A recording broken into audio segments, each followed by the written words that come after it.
Good game season 1 episode 5 break down தான் இந்த வீடியோவில் நாம் பார்க்க போகிறோம். இந்த எபிசோட் பிரேக் டவுன் ஆரம்பிச்சிடலாமா? ரொம்ப பேச வேணா, டேரெக்டாக பிரேக் டவுனுக்குள்ளேயே நம்ம இறங்கிடலாம். இந்த எபிசோட ஸ்டார்டிங் எடுத்துட்டிங்கன்னா, போன எபிசோடு எங்கே முடிச்சிருந்துருப்பாங்கன்னா, அந்த டக் ஆஃப் வார் போட்டியில் நம்ம ஹீரோ டீம் கொஞ்சம் முன்னாடி கீழே விழ போகிற மாதிரி வர மாதிரி முடிச்சிருந்துருப்பாங்க. இந்த எபிசோடில் கிட்டத்தட்ட பார்த்தீங்கன்னா நம்ம கீஹூன் முன்னாடி வந்து கீழே விடுற மாதிரி போயிட்டாரு. பட் ஆப்போசிட் டீம் கீழே விழ இதாண்டா கரெக்டான டைம் எல்லாம் இழுங்கடா அப்படின்னு சொல்லி ஹீரோட டீம் பார்த்தீங்கன்னா மொத்தமாக அப்படி இழுக்கிறாங்க. இழுத்து ஆப்போசிட்டில் இருக்கிற மொத்த பேர் கீழே தள்ளி விட்டுறாங்க. கயிறும் கட்டாவது, எல்லாருமே கீழே விழுந்திருக்காங்க. அண்ட் இந்த டைமில் கீழே விழுந்தவங்களெல்லாம் காட்டும்போது அந்த தாத்தாவோட கை மட்டும் பாருங்களேன், அவரோட கை மட்டும் லாக் பண்ணப்பட்டிருக்காது. ஏன்னா அவரை மட்டும் எஸ்கேப் பண்ணுறதுக்காக. ஏன்னா அவர் தான் வந்துட்டு இது நடத்துறவர். அவரை செத்து போயிட்டு அப்புறம் என்ன பண்ணுவாங்க?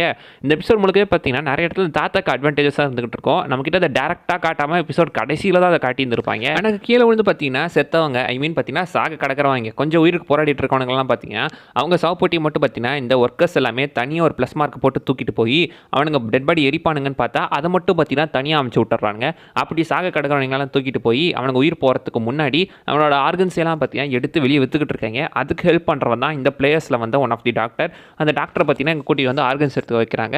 எடுக்க வச்சு அவனுக்கு பார்த்தீங்கன்னா இந்த இடத்துல அடுத்த கேம் நடக்க போகுதுன்னு சொல்லி அது சொல்கிறது மட்டும் இல்லாமல் அடுத்து எக்ஸ்ட்ரா சாப்பாடுமே கொடுக்குறாங்க. இதுதான் ஆக்சுவலி இந்த இடத்துல நடந்துகிட்டு இருக்கு. ஸோ அங்கேயுமே பார்த்தீங்கன்னா அவங்களாம் வந்து அந்த ஆர்கன்ஸ் எடுத்துக்கிட்டு இருக்க டாக்டர் பார்த்தீங்கன்னா வந்துட்டு கொஞ்சம் கஷ்டப்பட்டு தான் எடுத்துகிட்டு இருக்காரு.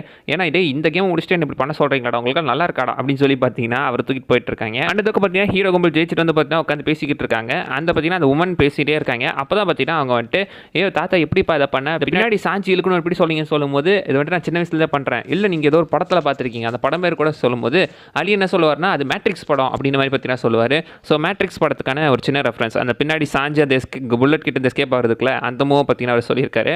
ஸோ இப்போ இந்த இடத்துல பார்த்தீங்கன்னா ஆக்சுவலி வந்து திரும்ப லைட் ஆஃப் ஆக போது, இன்னைக்கு ரைட் என்ன நடக்கும்னு தெரியாது, நம்ம பாதுகாக்கிறதுக்கு நம்மளை சுற்றி ஒரு டிஃபென்ஸை உருவாக்கணும் அப்படின்னு சொல்லி பார்த்தீங்கன்னா அங்கே இருக்கிற பெட்டுங்களெல்லாம் வச்சு சுற்றி பார்த்தீங்கன்னா ஒரு டிஃபென்ஸ் மாதிரி எல்லாருமே கட்டுறாங்க. அண்ட் ஒவ்வொரு டைமும் ரெண்டு பேர் முழிச்சிருந்து பாதுகாக்கணும் அப்படின்னு பார்த்தீங்கன்னா சொல்லியிருப்பாரு. அங்கே தான் பார்த்தீங்கன்னா அந்த ரவுடி பையன் வரான். ரவுடி பையன் வந்து என்ன சொல்கிறான்னா, என்னடா டிஃபென்ஸ் போடுறீங்களா, நீங்கள் என்ன டிஃபென்ஸ் போட்டாலும் எஸ்கேப் ஆக முடியாது அப்படின்னு சொல்லும்போது புரியுதுடா, நாங்கள் எஸ்கேப் ஆக முடியாது, ஆனால் எங்கள் டீமில் இருக்கிற மேலே எனக்கு நம்பிக்கை இருக்குது, ஓன் டீமில் இருக்கிற மேலே உனக்கு நம்பிக்கை இருக்கா, ஓன் டீம்லேயே பார்த்தீங்கன்னா நீ தூங்கும்போது கலையில் தள்ள தூக்கி போட்டு கொன்று உன்னை பார்த்தீங்கன்னா போட்டு தள்ளிடுவாங்க, பரவாயில்லையா அப்படின்னு சொல்லி பார்த்தீங்கன்னா பேசிகிட்டு இருக்காரு.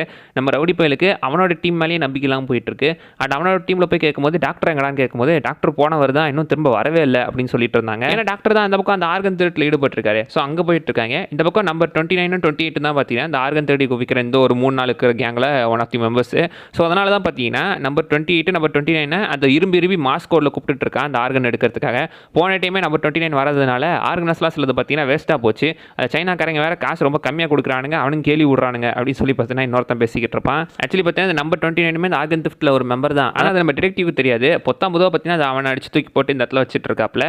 அண்ட் அந்த பார்த்தீங்கன்னா டாக்டர் வந்துட்டு கொஞ்சம் கடுப்பில் தான் ஆப்ரேஷன் பண்ணிக்கிட்டு இருக்காரு. டேய் நீங்களாம் எங்கள் சாப்பாடு தூக்கமே சரியாக கிடையாதுடா, எனக்குலாம் அங்கே தூக்கமும் கிடையாது, என்ன விளையாடிக்கிட்டு இருக்கேன், நீங்களாம் வந்துட்டு இதை பேசிகிட்டு இருக்கேன்னு சொல்லும்போது அதுக்கு தான் உனக்கு அடுத்த கேம் என்னன்னு சொல்கிறோம், சாப்பாடு நல்லா கொடுக்குறோம், ஒழுங்காக வேலையை பாரு அப்படின்னு சொல்லி டாக்டர் கிட்டத்தட்ட மிரட்டி தான் அவங்க வேலை வாங்கிட்டு இருக்காங்க.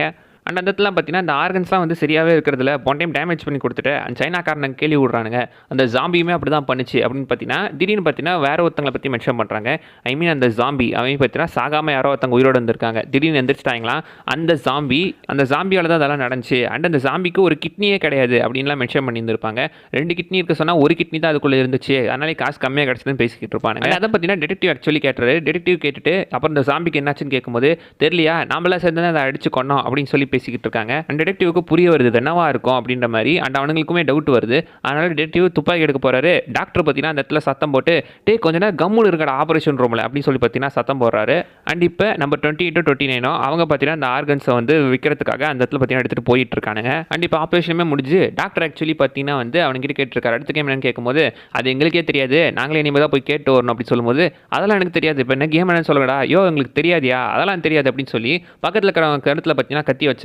ஒழுங்காக போய் கேமை கேட்டுவா, இரியா கேட்டு வரோம் அப்படி சொல்லி பார்த்தீங்கன்னா அவங்க கேட்கறதுக்காக போகும்போது அந்த டைம் பார்த்தீங்கன்னா அந்த சோல்ஜர் அவனை அடிச்சு போட்டு டாக்டருமே பார்த்தீங்கன்னா அந்த இடத்த விட்டு எப்படியும் எஸ்கேப் ஆயிடுறாரு. அவனை தோத்திட்டு அவன் போயிட்டு இருக்கான். இந்த பக்கம் ஆக்சுவலி பார்த்தீங்கன்னா டிடெக்டிவ் வந்து அந்த நம்பர் 28 கூட போயிட்டு இருக்கும்போது இந்த வழி விஐபிங்களுக்கான வழி அப்படின்னு சொல்லி தான் பேசிட்டு போயிட்டு இருக்காங்க. அண்ட் அங்கே ஒரு பாம்புமே இருந்துகிட்டு இருக்கு. அண்ட் அவங்க பார்த்தீங்கன்னா அங்கே அந்த டைவிங் சூட்லாம் எடுக்க அந்த இடத்துக்கு போக அங்கே தான் பார்த்தீங்கன்னா வந்து நம்ம 28க்கு 29 மேலே சந்தேகம் வந்துருச்சு. ஆமா நீ எதுக்கடா அந்த விஐபி அந்த டிடெக்டிவ் ஆக்சுவலி யார் அந்த விஐபிஸ்ன்னு கேட்டிருப்பாரு. நீ எதுக்கடா அதை கேட்குற, உனக்கு இதுக்கு என்ன சம்பந்தம் அப்படின்னு சொல்லி நம்பர் 28 சந்தேகத்தில் நம்பர் 29 பார்த்தீங்கன்னா மாஸ்க் கழட்ட சொல்கிறேன். அவருமே மாஸ்க் கழட்டிடுறாரு. நீ யாரா அப்படின்னு கேட்கும்போது டிடெக்டிவ் டக்குன்னு பார்த்தீங்கன்னா துப்பாக்கி எடுத்து நம்பர் 28 வயிற்றில் வச்சு இப்போ நீ மாஸ்க்கை கழட்டுறா அப்படின்னு சொல்லி பார்த்தீங்கன்னா அவன் மாஸ்க்கை கழட்ட வைக்கிறாங்க.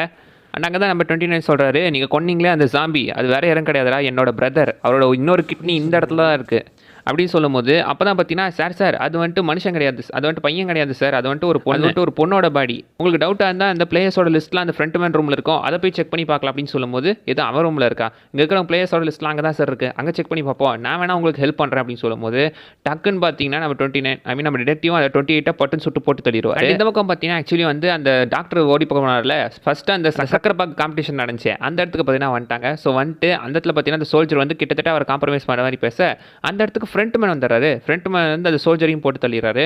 இந்த இடத்துல இந்த மாதிரி வாய்ப்பு இல்லாதவங்களுக்கு நம்ம வாய்ப்பு கொடுத்துக்கிட்டு இருக்கோம், எல்லாருமே நேர்மையாக விளையாடிட்டு இருக்காங்க, ஆனால் நீ இந்த இடத்தோட பிரின்சிபல்ஸை மீறிட்ட அப்படின்னு சொல்லி அவன் அந்த இடத்துல போட்டு தள்ளிடுறாரு. அண்ட் பார்த்தீங்கன்னா டாக்டரையுமே அங்கே போட்டு தள்ளிடுறாங்க. அண்ட் இதே சமயத்தில் தான் சைடில் இன்னொரு ஸ்டோரி போயிட்டுருக்கோம். ஆக்சுவலி பார்த்தீங்கன்னா அந்த பக்கம் நம்ம கீஹோன்னு மற்றவங்களும் சேர்ந்து டிஃபென்ஸ் கிரியேட் பண்ணியிருப்பாங்கல்ல, 2 பேரும் பார்த்தீங்கன்னா மாற்றி பாதுகாக்கணும். அப்படி பாதுகாக்கும் போது அந்த இடத்துல ஃபஸ்ட்டு சங்குவும் அலியும் பாதுகாக்கிறாங்க, அதுக்கப்புறம் கீஹோனும் தாத்தாவும் பார்த்தீங்கன்னா பாதுகாக்கிறாங்க. ஸோ கீஹோனுக்கு பார்த்தீங்கன்னா ஆக்சுவலி வந்து முழிச்சுக்கிட்டே கனவு காண்டுகிட்டு இருக்கான். என்னடான்னு பார்த்தா அவன் 10 வருஷத்துக்கு முன்னாடி பார்த்தீங்கன்னா ஒரு கார் கம்பெனி வேலை செஞ்சுட்டு இருக்கான். அதுவும் அந்த கம்பெனியில் 10 வருஷமாக வேலை செஞ்சிருக்கானா. பட் ஒரு நாள் ஸ்ட்ரைக் வந்ததால அங்கே இந்த மொத்த பேரையும் வேலையை விட்டு தூக்கிட்டாங்க. அதனாலே பார்த்தீங்கன்னா அங்கே நடந்த கலவரத்தில் அந்த ஒரு விஷயம் பார்த்தீங்கன்னா இப்போ அவனுக்கு கெட்ட கனவாக வந்துட்டு இருக்கு. அதை பக்கத்தில் தாத்தா கிட்டேயுமே சொல்லிக்கிட்டு இருக்கான். இப்போ தாத்தாக்கு திடீர்னு தலைவலி வருது, தாத்தா பிரெயின் டியூமர் இருக்குது, நீ ஏன் முழிச்சுக்கிட்டு இருக்க அப்படின்னு சொல்லி தாத்தாவை பார்த்தீங்கன்னா பக்கத்தில் படுக்க வச்சிடறாப்புல. அண்ட் அந்த பக்கம் சேபியாவுக்கு வந்து அவருக்கு தண்ணி கொடுத்து ஹெல்ப் பண்ணி அதுக்கப்புறம் சேபியாவுக்கும் இவரும் பார்த்தீங்கன்னா ஒன்றா பாதுகாக்கிறாங்க. திடீர்னு லைட்ஸ் ஆனாங்க, அடுத்த கேம் கிளம்ப வாங்க அப்படின்னு சொல்லி அடுத்த கேம்க்கு எல்லாத்தையும் கிளப்ப ஆரம்பிச்சிடுறாங்க. அந்த பக்கம் தாத்தாக்கு என்னடா ஆச்சு அப்படின்னு சொல்லி பார்க்க தாத்தா எழுப்பு சொல்கிறாங்க, அவரால் எல்ல முடியல. என்னடான்னு பார்த்தா படுக்கையிலே பார்த்தீங்கன்னா ஆக்சுவலி ஒரு பாத்ரூம் போயிட்டு இருக்காரு. அதோட பார்த்தீங்கன்னா அதை கட் பண்ணிட்டு இந்த பக்கம் ஃப்ரண்ட் மேன் கிட்ட வராங்க. அண்ட் இப்போ ஃப்ரண்ட் மேன் பார்த்தீங்கன்னா ஆக்சுவலி வந்து இந்த நம்பர் 28 இருக்கிற டெட் பாடி எடுத்துக்குமே வந்துடுறாரு. ஸோ இங்கே வேறு ஏதோ பிரச்சனை நடக்குது அப்படின்னு சொல்லி 2 பேர் இங்கே இருக்கானுங்க, அப்போ இவங்களை கொண்டா ஏதோ இடத்துல இருக்கான், அவனை போய் தேடுங்கடா அப்படின்னு சொல்லி பார்த்தீங்கன்னா அவனை அமுச்சு விட்றாங்க. அண்ட் இந்த பக்கம் பார்த்தீங்கன்னா டிடெக்டிவ் வந்து ஃப்ரண்ட் மேனோட ரூமுக்குள்ளேயே புகுந்துட்டாரு. ஃப்ரண்ட் மேனோட ரூமுக்கு புகுந்து இத்தனை வருஷமாக அந்த கேம் நடக்கிற மொத்த டாக்குமெண்ட்ஸுமே எடுத்து அவர் சர்ச் பண்ணிக்கிட்டு இருக்காரு. அண்ட் அங்கே தான் தெரிய வருது இந்த கேம்ஸ்லாம் பார்த்தீங்கன்னா கிட்டத்தட்ட 1988 நடந்துகிட்டு இருக்கு. 1988 நடந்துட்டு இருக்கு. அண்ட் ஒவ்வொரு விஷயமே ஒருத்தர் தான் வின்னராக இருந்துகிட்டு இருக்காரு, எவனோ ஒருத்தர் தான் உயிர் பொழிச்சு எஸ்கேப் ஆகிட்டு இருக்கான். 2015 எக்ஸிட் ஆன ஜெயிச்சவரோட பேர் தான் பார்த்தீங்கன்னா ஹுவாங். ஸோ இதை வந்துட்டு நமக்கு பிரதர் பேர் மாதிரி இருக்கு அப்படின்னு சொல்லி அந்த வருஷத்தான லிஸ்ட் 2015 லிஸ்ட்டு செக் பண்ணி பார்க்குறாரு. நம்பர் 132 அதில் ஜெயிச்சது தான் பார்த்தீங்கன்னா ஆக்சுவலி ஒரு அண்ணன் ஹுவாங்கோட ஃபோட்டோ அங்கே பார்க்குறாரு. அதை நமக்கு ஃபுல்லாக காட்டல, கொஞ்சம் பாதி தான் காட்டியிருக்காங்க. அதை பார்த்துட்டு அவர் ஷாக் ஆகிறதோட இந்த எபிசோடு பார்த்தீங்கன்னா முடியுது. ஸோ அடுத்தடுத்து இதுக்கு அந்த ஸ்டெப்ஸ் அண்ட் ட்விஸ்ட்டுக்கான அடித்தளத்தை இந்த இடத்துல போட்டுட்டு இருக்காங்க. வேலை அவ்வளோ கைஸ், இந்த வீடியோவில் நான் சொல்ல வந்தது நான் அதை விஷயம் மிஸ் பண்ணால் நீங்கள் கீழே கமெண்ட் பண்ணுங்கள் பார்க்கலாம். அண்ட் அடுத்த வீடியோவில் பார்க்குற வரைக்கும் பை பாய்.